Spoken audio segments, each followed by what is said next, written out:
The city was under an extreme heat warning, but nothing burned hotter than the humiliation I felt when my own sister blocked me at the entrance of my own hotel. It was the kind of summer night that clings to your skin. Minneapolis shimmered under 97-degree heat, and the sidewalks radiated like coals. But inside the Athena Hotel, my family gathered to celebrate my father's birthday, completely unaware that the building they were marveling at belonged to the daughter they had spent a lifetime underestimating. They didn't recognize success when it stood in heels and Givenchy. They still thought I was barely getting by. And just when they tried to shut me out, the heat broke, and so did the illusion.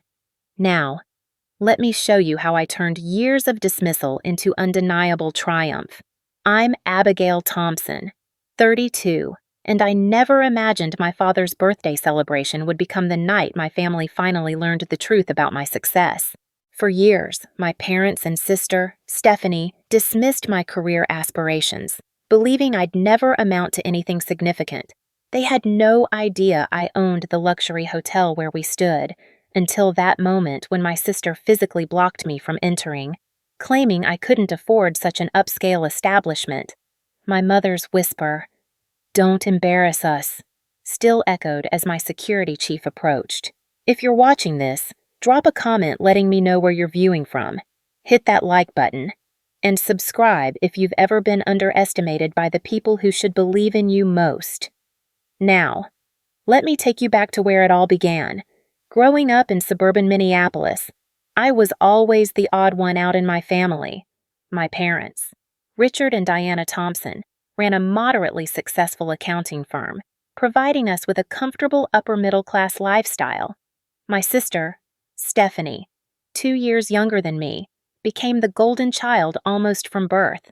She was conventionally pretty, socially adept, and excelled at the things my parents valued maintaining appearances, following traditional paths, and never rocking the boat. I, on the other hand, was more introverted and ambitious in ways my family couldn't understand. While Stephanie joined the cheerleading squad and dated the football captain, I started a small business selling customized planners to students when I was 16. My parents saw it as a cute hobby at best, a distraction from real studies at worst. "Abigail, why can't you focus on something practical?" my mother would ask whenever she found me working on business plans late at night. "Look at your sister. She's applying to all the right colleges, making connections. That's how you get ahead in life." The dismissal of my entrepreneurial spirit became a constant theme. When I announced I wanted to study hospitality management and business instead of accounting or law, my father's disappointment was palpable. "That's not a real degree, Abby," he said during a tense dinner. "Hotels. You want to be what? A glorified housekeeper. We didn't raise you to aim so low." Despite their disapproval, I held firm. I had to pay my own way through college while my parents covered every expense for Stephanie's business degree at an Ivy League school. I worked 3 jobs: morning shifts at a hotel front desk, afternoon classes, and evening waitressing at an upscale restaurant. Those years were exhausting but educational in ways my formal studies couldn't match. During my junior year, I met Rachel Winters, a hospitality management professor who became my mentor. She recognized something in me that my family never did: raw determination and a natural talent for identifying overlooked opportunities in the luxury market. "You have an eye for potential, Abigail," Rachel told me after I presented a business case study that impressed her. "Most students see properties as they are. You see what they could become." With Rachel's guidance, I secured an internship at the Meridian Hotel Group during my senior year. While most interns fetched coffee and made copies, I spent every spare moment studying their business model, identifying inefficiencies, and quietly drafting improvement proposals that I never expected anyone to read. 3 months in, I left one of my analysis reports on the desk of James Harrison, the regional director. I'd meant to grab it before he returned from lunch, but he found it first. The next day, I was called into his office, certain I was about to be fired for overstepping. Instead, James offered me a junior management position upon graduation. "This analysis is better than what I get from consultants I pay thousands," he said, tapping my report. "We need people who think like you." When I called my parents with the news, their response was lukewarm at best. "Well, at least you'll have steady employment," my mother said. "Though management trainee isn't exactly executive material, Stephanie just got offered a junior analyst position at Goldman Sachs. You know, I stopped sharing my career milestones after that. They didn't know when I was promoted to hotel manager at 26, or when I developed a guest loyalty program that increased the Meridian Group's revenue by 15%. They certainly didn't know when I left to start my own boutique hotel consulting firm at 28, or when I secured enough investors to purchase my first struggling property a year later. The Athena Hotel had been a fated 5-star establishment, losing money for years before I acquired it. I renovated extensively, rebranded brilliantly, and turned it into the most exclusive boutique hotel in Minneapolis within 18 months. My second property followed 6 months later. By my 32nd birthday, I owned a small but prestigious collection of luxury hotels across the Midwest, with the flagship Athena being my crown jewel and personal residence. I maintained the penthouse suite as my home. My parents and Stephanie remained oblivious to all of this. In their minds, I was still struggling in some middle management hotel position, barely making ends meet. I never corrected them, partly because they never asked, and partly because their assumptions revealed more about them than they did about me. As for my personal life, I kept that separate from family as well. My closest friend became Michael Chin, the brilliant security chief I hired for the Athena, a former military intelligence officer with a degree in cybersecurity. Michael quickly became my most trusted confidant and right-hand man in all business matters. We developed a friendship built on mutual respect and a shared vision for what exceptional service truly meant. I dated occasionally, but my focus remained primarily on building my business empire. The hotels became my children, my staff, my extended family. The irony wasn't lost on me that I'd created the very thing my biological family had failed to provide: a supportive environment where achievement was recognized and celebrated. This was the backdrop against which my father's 60th birthday approached. I hadn't been home for a family gathering in nearly 2 years, making excuses about work commitments that weren't entirely untrue. But this milestone seemed important enough to warrant an appearance, and perhaps, I thought, an opportunity to finally bridge the gap between the person my family thought I was and the woman I'd become. What I didn't anticipate was just how wide that gap had grown, or how spectacularly it would collapse on the night of my father's birthday celebration. 2 months before my father's 60th birthday, I received a group text from my mother, planning surprise dinner for Dad's 60th, looking at Giovanni's or the Athena Hotel restaurant. Thoughts. I nearly dropped my phone. My Athena was on her short list. For a moment, I considered telling them the truth right then. But something held me back. Perhaps it was years of conditioning, or maybe an unexpected opportunity for a more meaningful revelation. "The Athena has a great reputation," I texted back casually. "Their private dining room is supposed to be exceptional." "It's very expensive," my mother replied. "Probably out of our budget. And yours. Obviously." That stung, but I was used to it. "I could help with costs," I offered. "We don't need charity. Abigail, your sister is doing very well at her firm and has offered to cover half. We'll figure out the rest." I bit back a sarcastic response and instead suggested I could look into potential discounts through industry connections. My mother reluctantly agreed, which gave me the opening I needed. That afternoon, I called my general manager at the Athena, Jackson Porter. "Jackson, my family is planning my father's birthday dinner at our restaurant next month. They have no idea I own the place." "Seriously?" Jackson laughed. "That's either cosmic irony or fantastic timing." "A bit of both. Here's what I need. They'll call to make a reservation for the Thompson party. Give them our best private dining room, the Winston Suite, full service, premium everything. But when they ask for the price, quote them exactly half of the actual cost. I'll cover the difference anonymously." "And should we acknowledge you as the owner when you arrive?" Jackson asked. I paused, considering this crucial detail. No, treat me like any other guest initially. I'll find the right moment to reveal the truth. Over the next few weeks, I monitored the reservation process from afar. My mother called multiple times, haggling over details and questioning the surprisingly reasonable rate for such a prestigious venue. My executive chef developed a special menu, and I arranged for my father's favorite wines to be served throughout the evening. A week before the event, my sister, Stephanie, called me directly, something that rarely happened. "So, you're actually coming to Dad's birthday?" She sounded skeptical. "Of course. It's an important milestone. Mom says you got some kind of discount at the Athena. How exactly did you manage that? It's not like you're a VIP guest there." The perfect opportunity to come clean presented itself. But again, I hesitated. Something about Stephanie's tone, the assumption of my insignificance, made me want to wait for a more dramatic revelation. "I've done some consulting work for hotel groups," I said vaguely. "Industry courtesy." "Right." She didn't bother hiding her disbelief. "Well, try to dress appropriately. The Athena is pretty upscale. Maybe I can lend you something if you don't have anything suitable." I glanced down at the custom Valentino dress I was wearing for a business meeting and smiled to myself. "I'll manage. Just don't embarrass us," she added before hanging up. Those words would prove remarkably ironic in just a few days. The night before the dinner, I received another call, this time from my mother. "Abigail, we've had to add a few people to the guest list. The Robertsons.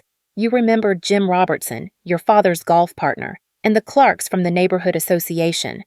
Oh, and Stephanie's bringing her new boyfriend. He's a junior partner at her firm. Very impressive young man." "That sounds fine," I replied. "The room can accommodate up to 20 people. How would you know that—" My mother's suspicion was immediate. "I looked at their website when you mentioned booking there." I recovered quickly. "Well, anyway, with the additional guests, we're concerned about the cost. I know you offered to contribute, but we're thinking it might be best if you handle the tip for the servers instead. That way you can participate without stretching your budget too thin." I closed my eyes and counted to 10. "Sure. Mom, I'd be happy to take care of the gratuity." "Wonderful. And Abigail, please be punctual.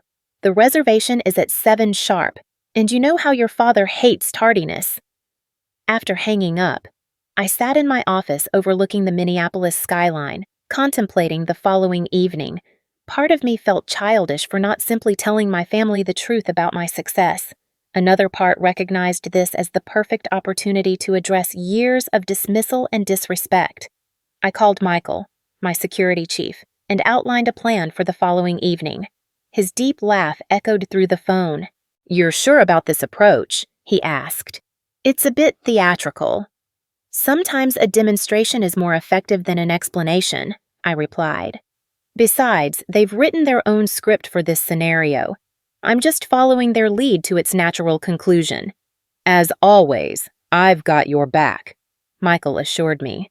"Tomorrow will certainly be memorable." That night, I slept in my penthouse suite above the Athena, the hotel my family believed I couldn't afford to dine in, let alone own. Tomorrow would indeed change everything, though not in ways any of us could fully anticipate. The evening of my father's birthday arrived with perfect theatrical timing. A light snowfall had begun, dusting the Athena's historic facade with a crystalline glow that highlighted its restored Art Deco details. I'd intentionally arranged to arrive separately from my family, claiming a last-minute work commitment would make me slightly late. In reality, I wanted to observe their entrance from the hotel's security cameras. Dressed in a midnight blue Givenchy gown, simple, elegant, but unmistakably expensive, I sat in my private office adjacent to the main kitchen, watching the monitors as my family arrived 40 minutes early. My mother, wearing what I recognized as her special occasion outfit, a 10-year-old St. John suit she reserved for country club events and weddings, immediately began inspecting everything, from the marble floors to the floral arrangements. My father looked uncomfortable but impressed. straightening his tie repeatedly as he gazed up at the restored ceiling murals I'd commissioned from a renowned artist. Stephanie arrived moments later with her new boyfriend, Derek, both dressed like they were attending a gala rather than a family dinner.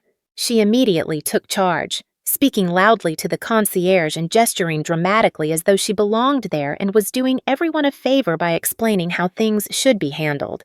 I watched as Jackson, my GM, personally greeted them and escorted them to the Winston suite, where champagne and appetizers awaited. My mother's surprise was evident, even on the small security screen. I'd authorized far more than the reasonable package she'd been quoted. Miss Thompson, my executive chef, Elise, appeared at my office door. Everything is prepared according to your specifications. The wine has been decanting for 3 hours, and we've included your father's favorite bourbon for after dinner. Perfect. Elise, thank you. I stood, smoothing my dress. I think it's time for me to make my entrance. As planned, I texted Michael to take his position near the hotel's grand entrance. Then I left through my private elevator, exiting the hotel entirely and walking around to approach from the main entrance like any other guest. The timing needed to be precise. I arrived just as the remaining guests were checking in with the front desk. Standing slightly back from the group, I observed as the Robertsons and Clarks were directed toward the private dining room. Just as I prepared to follow them, Stephanie emerged from a hallway, presumably returning from the restroom. Her eyes landed on me, narrowing with immediate judgment. The smile that spread across her face wasn't friendly. It was the same condescending expression I'd seen countless times growing up. Abigail, you actually showed up. She looked me up and down, her gaze lingering on my dress, shoes, and the simple but obviously real diamond earrings I wore. Wow, you borrowed something nice. Hello, Stephanie. You look lovely, I replied, refusing to engage with her implicit criticism. She frowned, perhaps disappointed I hadn't given her more ammunition. Mom was worried you'd back out or show up looking like you just left work at wherever it is you're working these days. I'm exactly where I want to be, career-wise, I said honestly. Right. She glanced over my shoulder toward the entrance. Then her eyes widened. Oh, you didn't. Please, tell me you didn't bring a date to Dad's birthday. This is a family event. Abigail. I turned to see Michael entering, impeccable in his tailored suit. Before I could explain, he wasn't joining us. My mother appeared beside Stephanie. Abigail, finally, we've been here for ages. She barely looked at me, her attention immediately shifting to Michael. And who is this? We didn't arrange for extra seating. This is, I began, but Michael smoothly interjected. Good evening, Mrs. Thompson. I'm Michael Chin, head of security for the Athena Hotel. I just needed a brief word with Miss Thompson. My mother's expression shifted instantly from irritation to embarrassment. Security, Abigail, what have you done now? Before I could respond, Stephanie stepped directly in front of me, physically blocking my path toward the restaurant as though preventing me from fleeing. Is there a problem with her reservation? Stephanie asked Michael, speaking about me as if I weren't present. We can cover her portion if that's the issue. My mother moved closer, her voice dropping to that particular whisper that somehow carried perfectly despite its lowered volume. Abigail, don't embarrass the family.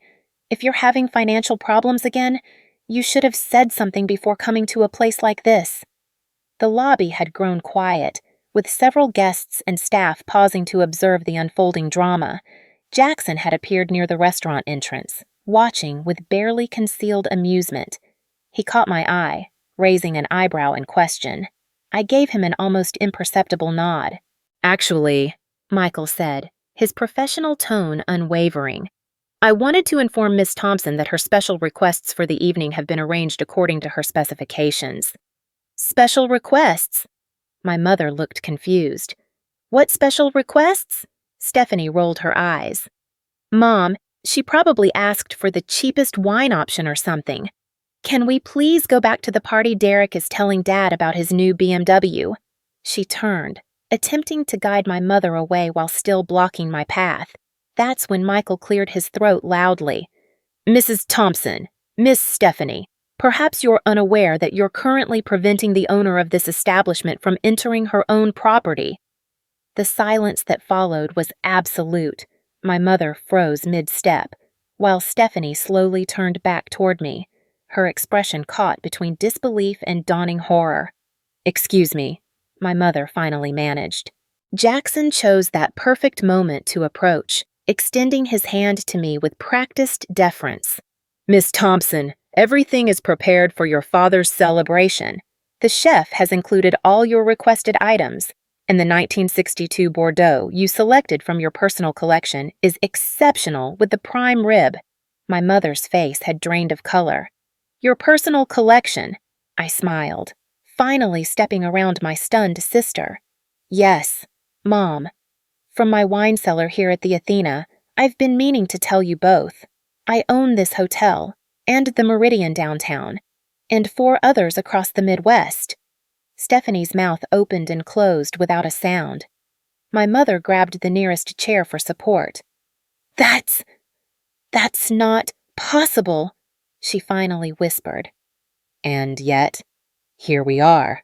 I gestured toward the restaurant. "Shall we join Dad and the others? I believe we have a celebration to continue."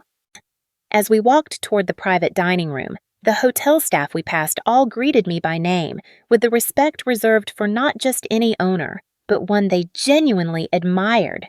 The whispered, "Good evening, Miss Thompson," and "Lovely to see you, Miss Thompson," created a symphony of recognition that made denial impossible. Just before entering the Winston suite, Stephanie grabbed my arm, her fingers digging in painfully. "Why didn't you tell us?" she hissed. Her earlier confidence completely evaporated. I looked at her hand until she released me, then straightened my sleeve before meeting her eyes. "You never asked," I said simply.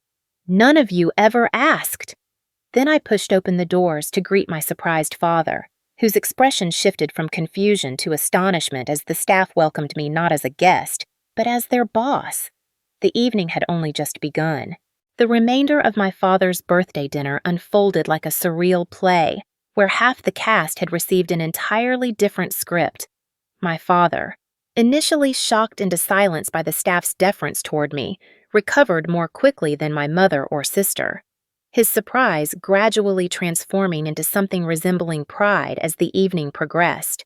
"So this is why you've been so secretive about your work," he said during a quiet moment when we found ourselves alone near the dessert table. "You own this entire place." "The whole hotel, this one, and several others," I confirmed, watching his eyes widen further. "Why keep it from us?" There was genuine confusion in his voice. Without the defensive edge my mother and sister had displayed, I considered my answer carefully. At first, it was because I wasn't sure I'd succeed. Then, when I did, it became clear that you all had a fixed idea of who I was and what I was capable of.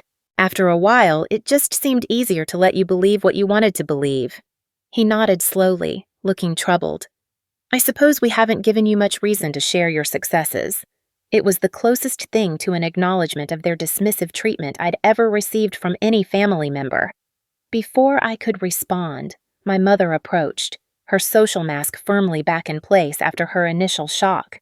"Abigail, the Clarks are asking about the historical photographs in the hallway.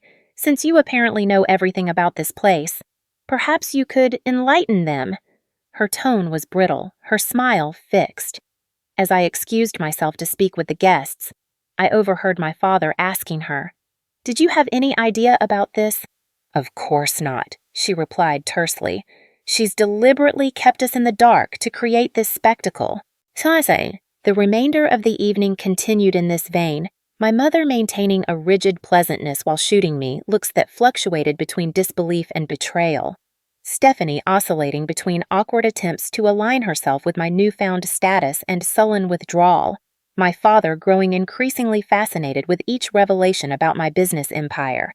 By the time the dessert, a custom-created bourbon caramel cake for my father, was served, The party had effectively split into two factions, those who found my success intriguing and those who found it threatening. The Robertsons and Clarks peppered me with questions about the hotel business, while my mother and Stephanie sat in strange silence, Derek looking uncomfortably between them. When the celebration finally concluded around midnight, I instructed Jackson to ensure all guests received luxury gift baskets and transportation home. My father embraced me warmly, whispering, "I'm proud of you, Abby," before being ushered away by my tight-lipped mother. Stephanie lingered, clearly struggling with what to say. "Finally," she managed. "So all those times we thought you couldn't afford to join vacations or contribute to family gifts. I was building this," I finished for her, gesturing to the elegant surroundings. "And I did send gifts, substantial ones. The vacation to Hawaii for Mom and Dad's anniversary last year, the Christmas checks. All from me. Mom said those were from a distant cousin who'd had a windfall," Stephanie said, looking genuinely confused. I laughed without humor. Of course she did. Heaven forbid I be successful in a way she didn't orchestrate or approve. Derek approached, placing a hand on Stephanie's shoulder. "We should go. The car is waiting." "To me," he added with apparent sincerity. "Incredible place you've built here. Truly impressive." Stephanie shot him a look I couldn't quite interpret before turning back to me. "We should talk. Soon." After they departed, I returned to my office, kicked off my heels, and poured myself a generous glass of the same Bordeaux we'd served with dinner. Michael knocked lightly before entering, settling into the chair across from me. "That was quite an evening," he said, loosening his tie. "How are you feeling?" I considered the question, swirling the wine in my glass. Relieved, vindicated, exhausted, sad. All of the above. Your father seemed to come around. "He did," I acknowledged. "He's always been more reasonable than Mom or Stephanie, just not reasonable enough to ever stand up for me." Michael nodded, understanding. "And now? What happens tomorrow, when the shock wears off?" That was the critical question. The revelation of my success had been dramatic and satisfying in the moment, but I knew enough about family dynamics to recognize this was just the beginning of a complicated renegotiation of relationships and expectations. "I suspect my phone will start ringing very early tomorrow," I said. "My mother will either demand explanations or attempt to rewrite history to claim she always believed in me. Stephanie will likely vacillate between resentment and attempts to capitalize on her connection to me. And you'll respond how—" I set down my glass, suddenly certain of my next steps. "I'm going to set boundaries, clear, firm boundaries, for the first time in my life. This isn't about revenge or gloating. It's about establishing the respect I should have had all along." Over the next 2 hours, Michael and I outlined a strategy that wasn't about punishing my family, but about protecting myself and creating the possibility of healthier relationships moving forward. I decided to consult with Dr. Eleanor Hayes, the therapist I'd been seeing occasionally since purchasing my first hotel, to ensure my approach was constructive rather than reactive. As predicted, my phone began ringing at 7:03 the next morning. My mother. I let it go to voicemail. A text from Stephanie followed immediately. "We need to talk. Can I come by your hotel today?" I responded to neither, immediately instead calling Dr. Hayes to schedule an emergency session that afternoon. By the time I arrived at her office overlooking Loring Park, I had 17 missed calls, 23 text messages, and an email from my father that simply read, "I owe you an apology. Many apologies. When you're ready to talk, I'm ready to listen." That email, so different from my mother's demanding voicemails and Stephanie's alternately accusatory and ingratiating texts, gave me hope that at least one relationship might be salvageable. "The question isn't whether you should forgive them," Hayes said after I recounted the previous evening's events. "The question is what kind of relationship you want moving forward, and what boundaries need to be in place to make that relationship healthy for you." By the end of our session, I had clarity about my next steps. This wasn't about punishment or revenge. It wasn't even about forcing acknowledgement of past slights. It was about creating a new dynamic where my autonomy and achievements were respected, and where old patterns of dismissal and diminishment could not continue. I returned to the Athena that evening and instructed the front desk to send up any family members who might arrive unannounced. Then I sat in my penthouse living room, overlooking the city I'd conquered on my own terms, and finally returned my father's email with a simple message: "I'm ready to talk, alone, tomorrow at 2 p.m. in my office at the Athena." It was time to reshape my family relationships as deliberately as I'd built my business empire, with clear vision, firm boundaries, and the unshakable confidence that came from knowing exactly what I was worth. My father arrived for our meeting precisely 10 minutes early, a habit ingrained from decades of client appointments at his accounting firm. Jackson escorted him to my office, where I'd arranged for coffee and my father's favorite cookies from a local bakery. "This is quite a view," he said, gazing out at the Minneapolis skyline from my floor-to-ceiling windows. He seemed smaller, somehow, less intimidating than the larger-than-life figure of my childhood. "It's why I chose this office," I replied, gesturing for him to sit. I wanted to be reminded daily of what I was building. An awkward silence fell between us, 32 years of miscommunication and missed connections hanging in the air. Finally, my father cleared his throat. "I don't know where to begin. Abigail, I'm still trying to process everything. The hotels, your success, and..." He paused, choosing his words carefully. "The fact that you felt you couldn't share any of it with us." "I tried, Dad. In the beginning." I kept my voice even, determined to remain factual rather than emotional. "When I got my first management position, when I started my consulting firm, when I acquired this hotel, I called home each time. The responses were always the same, dismissive at best, undermining at worst." He looked genuinely surprised. "I don't remember." "When I called about my promotion to hotel manager, Mom said, 'At least it's steady work,' and immediately changed the subject to Stephanie's new apartment.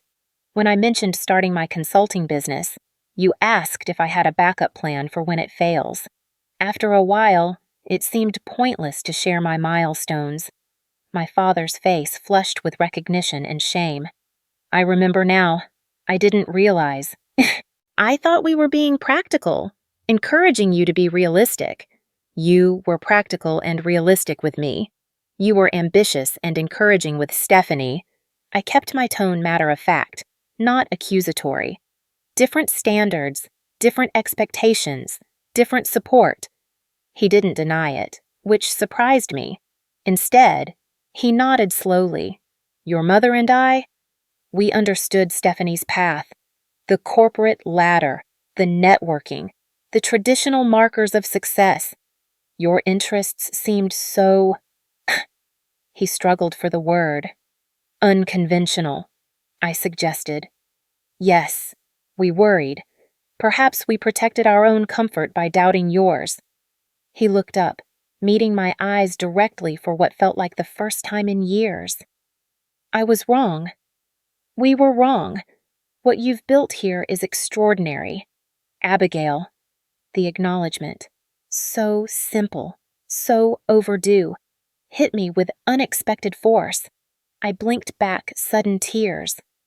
"Thank you for saying that." "Your mother is struggling with all this," he continued. "She feels deceived, I think, and Stephanie is..." He trailed off, evidently unsure how to characterize my sister's reaction. "I imagine they both feel threatened by the disruption to the family hierarchy," I said. "But that's not actually my problem to solve." My father nodded slowly. "What happens now?" I outlined the boundaries I'd established with Dr. Hayes's guidance. I would maintain relationships with my family members individually, rather than as a unit. I would not attend gatherings where my achievements or lifestyle would be minimized or mocked. I would be honest about my success moving forward, but would not tolerate attempts to leverage my resources without respect for my autonomy. "That seems reasonable," my father said. "More than reasonable, given everything." I've also scheduled meetings with my attorney tomorrow to remove the anonymity from several gifts I've given the family over the years. The Hawaiian vacation, the Christmas checks, the contributions to your retirement fund. His eyes widened at this last revelation. The extra investment returns from the past 3 years. That was you. Yes, I've been supplementing your retirement account since I sold my second hotel. I wanted you and Mom to be comfortable, but I knew she wouldn't accept direct help from me. My father looked stunned, then deeply ashamed. All this time, we've been treating you like the family underachiever, and you've been quietly supporting us. I didn't do it for gratitude or recognition, I clarified. I did it because I could and because, despite everything, you're my family. But moving forward, I want transparency. No more anonymous gifts. No more pretending to be less successful than I am. He agreed, and our conversation shifted to his birthday celebration. He genuinely enjoyed it. Once the initial shock wore off, he admitted, particularly seeing the respect my staff clearly had for me. Your mother kept saying you must have tricked us somehow, that it couldn't possibly be your hotel. He shook his head. I told her she needed to accept the reality in front of her. That didn't go over well. After he left, promising to process everything we discussed, I spent the afternoon in back-to-back meetings with my attorney, financial advisor, and therapist, solidifying my plan for restructuring family relationships. Sarah Jenkins, my attorney, helped me draft formal letters documenting past financial gifts and establishing clear parameters for any future family financial interactions. My financial advisor, Marcus Williams, reviewed my portfolio to ensure my family-related financial decisions wouldn't impact my business operations. Dr. Hayes helped me prepare psychologically for the conversations ahead, particularly with my mother, who would likely be the most resistant to the new dynamic. By the end of the day, Operation Family Reset, as Michael jokingly called it, was fully developed. I felt prepared, centered, and for the first time when dealing with family matters, fully in control of my own narrative. I instructed Jackson to inform the front desk that my mother and sister were to be admitted if they arrived, but not given any information about my whereabouts or schedule. Sure enough, my mother appeared unannounced the following morning, clearly expecting to be immediately ushered into my presence. Mrs. Thompson? Jackson greeted her with perfect professional courtesy. Do you have an appointment with Miss Thompson today? Her indignation was visible, even on the security monitor I was watching from my office. I don't need an appointment. I'm her mother. I understand, but Miss Thompson is currently in meetings.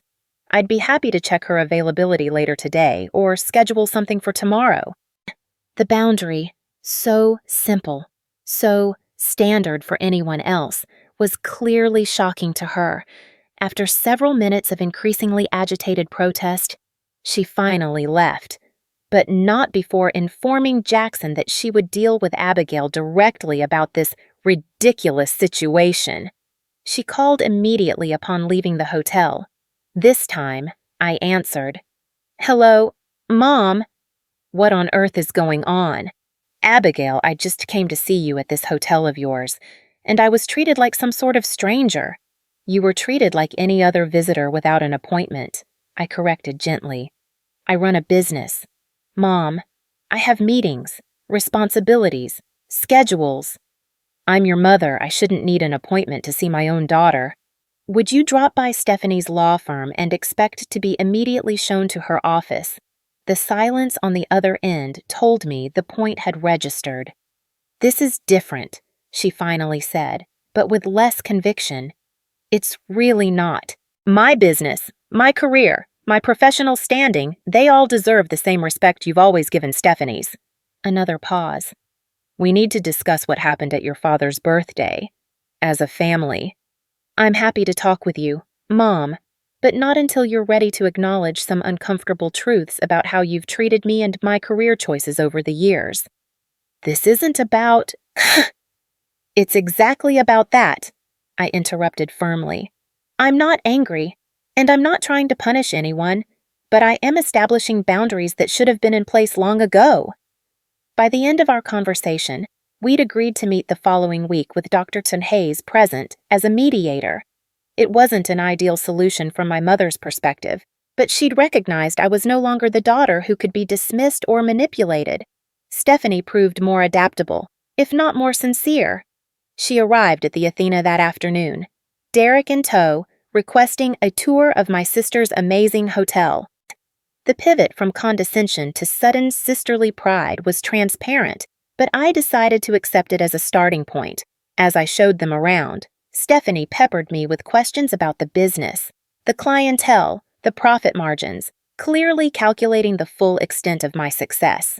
Derek seemed genuinely impressed, asking thoughtful questions about the hospitality industry and my management philosophy. "You know," Stephanie said as we concluded the tour in the rooftop garden I had installed the previous spring, "we should talk about potential collaborations. The firm is always looking for impressive venues for client events, and family discount rates would be a win-win." And there it was, the true purpose of her visit, not reconciliation, not genuine interest in my life, but determining how my success could benefit her. "I don't offer family discount rates," I said pleasantly but firmly. "The Athena maintains consistent pricing for all clients, but your firm is welcome to book through our corporate events department like any other business." Her smile faltered slightly. "But surely, for your own sister, I value our relationship too much to complicate it with business entanglements," I interrupted smoothly. "I've found that clear boundaries between family and business are essential for both to thrive." Derek nodded appreciatively at this, earning a sharp look from Stephanie. The rest of their visit passed uneventfully, and by the time they left, Stephanie had received the same message I delivered to our parents. I was open to a relationship, but only one based on mutual respect and clear boundaries. That evening, I had dinner with Michael in my penthouse, recounting the day's interactions. "Phase 1 complete," he said, raising his glass in a toast. "How does it feel?" I considered the question carefully. Like I'm finally the author of my own story, instead of a secondary character in someone else's. The challenging family meeting with my mother still lay ahead, but for the first time, I felt fully prepared for whatever came next. This wasn't about revenge or retaliation for years of dismissal. It was about reclaiming my narrative and establishing the respect that should have been there all along. Sometimes, I reflected, the most powerful response to being underestimated isn't proving others wrong. It's living your truth so completely that their opinion becomes irrelevant. The family meeting I'd arranged with my mother took place in a neutral setting, a private conference room at Dr. Hayes's office building rather than my hotel or my parents' home. This location choice was deliberate, removing the power dynamics associated with either territory and signaling that this was a facilitated discussion, not a casual family chat. My mother arrived 15 minutes early, dressed as though for a business negotiation in a tailored navy suit, her posture rigid with defensive energy. My father arrived 5 minutes later, nodding to me with cautious optimism. Dr. Hayes welcomed us all with professional warmth, establishing ground rules for our conversation: no interrupting, no personal attacks, and a focus on I statements rather than accusatory you statements. "We're here to establish healthier communication patterns," Dr. Hayes explained, "not to assign blame or revisit every past grievance." My mother's skeptical expression made it clear she viewed this whole approach as unnecessary psychobabble, but she nodded agreement nonetheless. I began as we'd planned, speaking calmly about my experience growing up as the less favored child, the consistent dismissal of my career choices, and the pattern of minimizing my achievements while celebrating Stephanie's. I provided specific examples without emotionality, simply laying out the facts as I had experienced them. "While I was working 3 jobs to put myself through college, you paid Stephanie's full tuition and housing at Cornell," I said. "When I landed my first management position, you changed the subject to Stephanie's new apartment. When I called to share that I'd started my own consulting firm, Dad asked if I had a backup plan for when it failed." My mother's face flushed as I continued, her hands clasping and unclasping in her lap. When I finished my opening statement, Dr. Hayes turned to her. Diana, would you like to respond to what Abigail has shared? My mother straightened, her voice tightly controlled. I think there have been some misinterpretations of our intentions. We've always wanted what's best for both our daughters. Perhaps we expressed more concern about Abigail's choices because they seemed riskier, less conventional. The concern wasn't the issue, I clarified. It was the assumption of failure, the lack of support, the constant comparison to Stephanie's more appropriate path. We supported you. My mother's composure cracked slightly. We gave you a good home, a good education through high school. My father interjected quietly. We did make Abigail pay her own way through college, while covering everything for Stephanie. My mother turned to him, betrayal evident in her expression. That was different. Stephanie was at an Ivy League school. The expenses were much higher. All the more reason I might have needed help, I pointed out. The conversation continued in this vein for nearly an hour. My mother alternately defensive and dismissive, my father increasingly reflective and acknowledging, and me remaining steady in my perspective while open to theirs. Dr. Hayes guided the discussion skillfully, preventing derailments and keeping us focused on the path forward rather than just rehashing the past. The breaking point came when my mother finally voiced what seemed to be her core grievance. Why did you hide your success from us? Do you have any idea how humiliating it was to learn about your hotels in front of all our friends, to realize our daughter has been lying to us for years? I wasn't lying, I replied evenly. I simply stopped sharing. There's a difference. But why? She pressed, genuine confusion breaking through her anger. Because every time I did share, you diminished it. After years of that, it became clear that my success didn't fit the narrative you had created about who I was and what I was capable of. It was less painful to keep it to myself than to have it consistently devalued. Something in my measured response seemed to finally penetrate. My mother fell silent, her gaze dropping to her hands. I never thought of it that way, she said finally, her voice uncharacteristically small. I always saw myself as the practical one, the realist, keeping everyone's feet on the ground. For Stephanie, you were her cheerleader. For me, you were the voice of caution and doubt, I said gently. Both daughters needed both responses at different times. My father reached for my mother's hand, squeezing it gently. She's right. Diana, we've treated them differently from the beginning. We've expected Abigail to fail and Stephanie to succeed, and both have fulfilled our expectations, Stephanie by following our approved path, and Abigail by succeeding despite our lack of faith in her. The admission, so simple, so profound, hung in the air between us. My mother's eyes filled with tears, something I'd rarely witnessed in my life. I don't know how to fix this, she admitted. It starts with acknowledgement. Dr. Hayes offered, which you've begun today, and it continues with new patterns of interaction moving forward. We spent the next hour outlining these new patterns.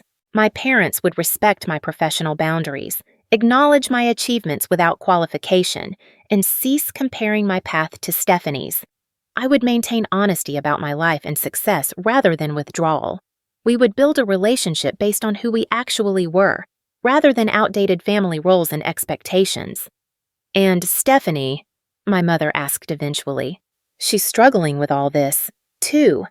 My relationship with Stephanie is separate, I explained. We'll need to find our own path forward. As the session concluded, Dr. Hayes suggested we take a week to process everything before our next meeting. My father hugged me warmly as we prepared to leave. My mother, after a moment's hesitation, approached more cautiously. Your hotel is beautiful, she said, the compliment clearly difficult for her. I'd like to understand more about what you've built, if you're willing to share. It was a small step, but a significant one. I'd like that, I replied. 3 days later, Stephanie requested a meeting alone, without Derek or our parents. We met at a small cafe equidistant between her law firm and the Athena, neutral territory for a conversation that proved more challenging than the one with our parents. I don't understand why you're doing this, she began without preamble. "Creating all this family drama, making Mom and Dad feel terrible." "I'm not doing anything to them," I replied calmly. "I'm simply establishing honest, respectful relationships after years of the opposite. They've always supported us." "They've always supported you," I corrected. "There's a difference." Stephanie's expression shifted from indignation to uncertainty. "I never asked to be the favorite." "I know, but you never questioned it, either." I kept my tone matter-of-fact rather than accusatory. "When they praised your conventional choices while dismissing my entrepreneurial ones. When they funded your education while making me work 3 jobs. When they celebrated your achievements while minimizing mine. You accepted it as the natural order of things." She fell silent, stirring her latte with uncharacteristic intensity. "I didn't realize how different things were for you," she finally admitted. "From my perspective, you always seemed so independent, like you didn't need anyone's approval or help." "I became independent because I had to be," I explained. "And then that independence was used against me as proof I didn't need the support you automatically received." Our conversation continued for nearly 2 hours, more honest than any we'd had in our adult lives. Unlike our parents, Stephanie never fully acknowledged her role in the family dynamic, but she did express a tentative willingness to establish a more equitable relationship moving forward. "I can't promise I'll get it right immediately," she said as we prepared to leave. "Old habits and all that." "I'm not expecting perfection," I assured her. "Just effort and awareness."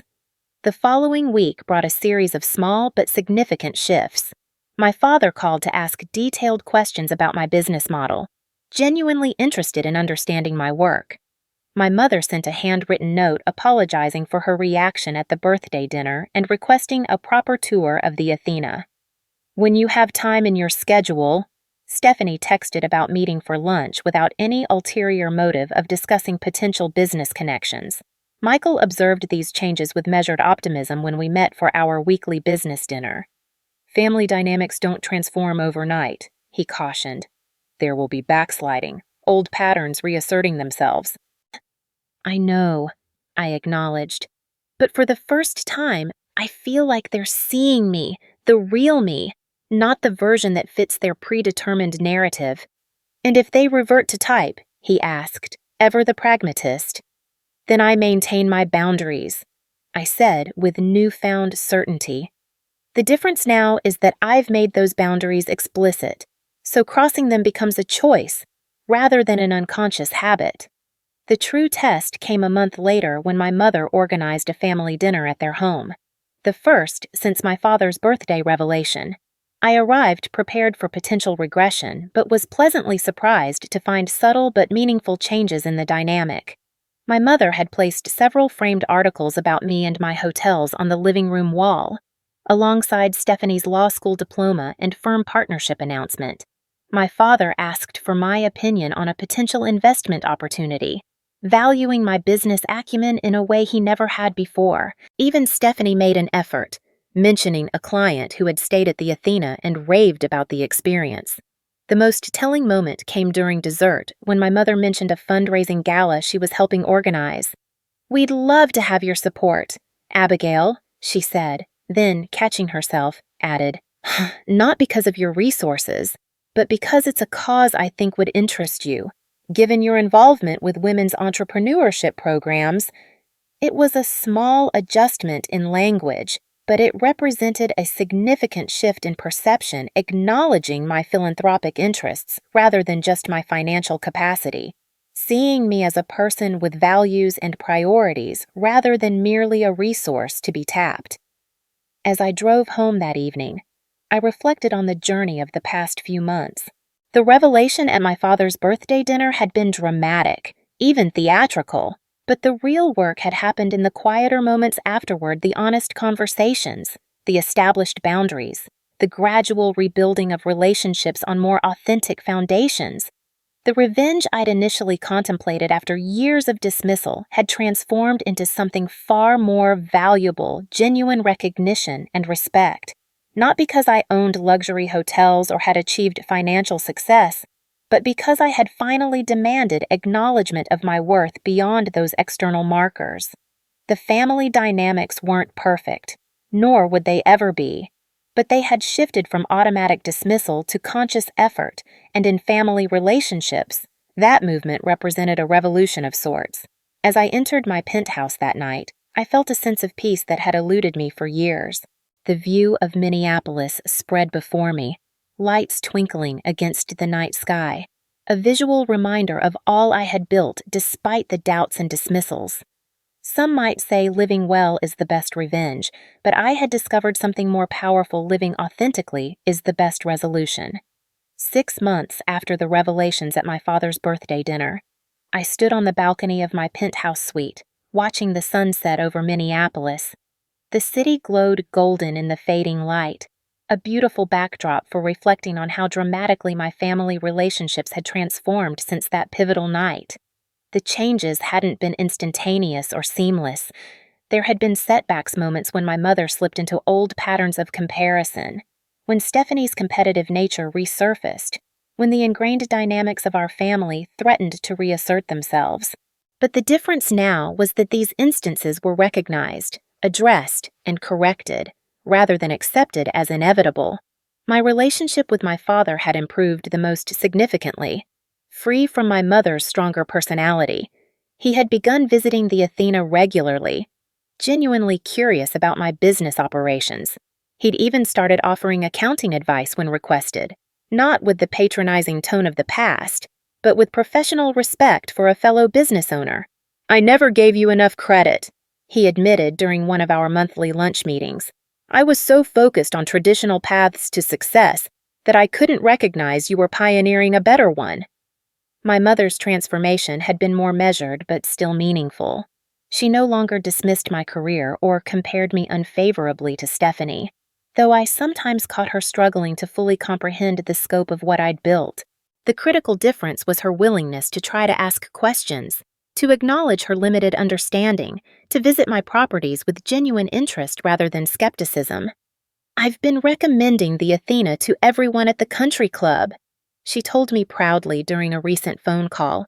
"Cynthia Blackwell was positively envious when I mentioned my daughter owns it." There was still an element of vicarious pride in her support, but I'd come to accept that perfect understanding might be beyond our reach.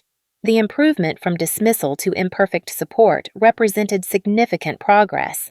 Stephanie and I had established a more honest, if sometimes awkward, relationship. The competitive dynamic hadn't disappeared entirely, but acknowledging it had diminished its power. We'd even collaborated on a charity event hosted at the Athena, combining her legal connections with my hospitality expertise, a partnership that would have been unimaginable a year earlier. "We make a good team when we're not trying to outdo each other," she'd observed after the successful fundraiser. "We always could have," I'd replied. "We just never gave ourselves the chance." Beyond family relationships, my professional life had continued to flourish. I'd acquired 2 additional properties in the past 6 months, expanding my portfolio to 9 luxury hotels across the Midwest. Michael had been promoted to Chief Operations Officer for the entire group, overseeing security and guest experience across all locations. Perhaps most significantly, I'd established the Thompson Women in Hospitality Foundation, providing scholarships and mentorship to young women pursuing careers in the industry. The foundation's first class of 10 scholarship recipients had begun their programs that fall, each paired with successful women mentors from various aspects of the hospitality field. "You're creating the support system you never had." "Dr. Hayes observed during one of our now monthly check-in sessions, "turning personal disappointment into structural change." I agreed. It feels more constructive than just being angry about the past. My personal life had evolved as well. After years of prioritizing my career above all else, I'd begun dating James Bennett, an architectural restoration specialist I'd met during the renovation of my Chicago property. Unlike previous relationships that had failed due to my work commitments, James understood the demands of building something meaningful and brought his own passion to the table. "Balance isn't about equal time," he'd said during our 3rd date. It's about equal respect for what matters to each person. That philosophy had allowed our relationship to flourish alongside my business responsibilities, neither demanding precedence over the other. As the sun disappeared below the horizon, I heard the penthouse door open and close, Michael arriving for our weekly strategy dinner. "Contemplating your empire?" he asked, joining me on the balcony with 2 glasses of wine. "Contemplating the journey," I corrected, accepting the offered glass. "Professional and personal. Any regrets about how it all unfolded?" he asked.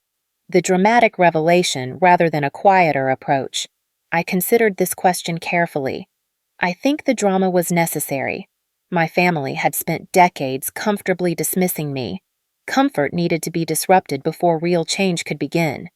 Michael nodded. "Speaking of family, your mother called the front desk today. She actually made an appointment to see you next week, rather than demanding immediate access." "I'll take it," I laughed. Progress comes in many forms. Later that evening, after reviewing expansion plans and operational reports with Michael, I checked my email to find a message from my father. He'd attached an article about female entrepreneurs in the hospitality industry that had featured me prominently. "So proud of what you've built," his message read. "Not just the hotels, but the foundation, the mentorship programs, all of it. You've created success on your own terms, which is far more impressive than following someone else's blueprint. Stephanie and I were talking yesterday about how your approach to business has inspired her to consider more creative directions in her legal career. You've influenced all of us more than you know." The message brought unexpected tears to my eyes, not from sadness or lingering hurt, but from the simple power of finally being seen and valued for exactly who I was. The truth I discovered over these months was that revenge, in its traditional sense, had never been what I truly wanted. The fantasy of making my family regret their dismissal had been satisfying in the abstract, but the reality of building healthier relationships had proven far more fulfilling than any moment of vindication. What I'd really sought wasn't their regret, but their recognition not of my material success, but of my worth as an individual with valid choices and achievements. That recognition had finally come, imperfectly, but genuinely. Not because I'd forced it through dramatic revelation, but because I'd created space for it through honest communication and firm boundaries. The greatest revenge against those who underestimate you isn't making them sorry. It's making their opinion irrelevant to your sense of self-worth. My family's validation, now freely given, was welcome but no longer necessary. I had built that validation from within, brick by brick, alongside the hotels that stood as physical manifestations of my vision and determination. As I prepared for bed that night, I thought about the young women in my foundation program, many of whom faced their own struggles with doubt and dismissal.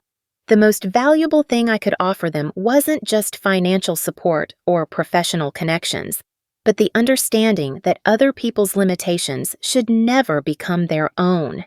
Have you ever been underestimated by the people who should have believed in you most? How did you respond with anger, withdrawal, or determination to prove them wrong?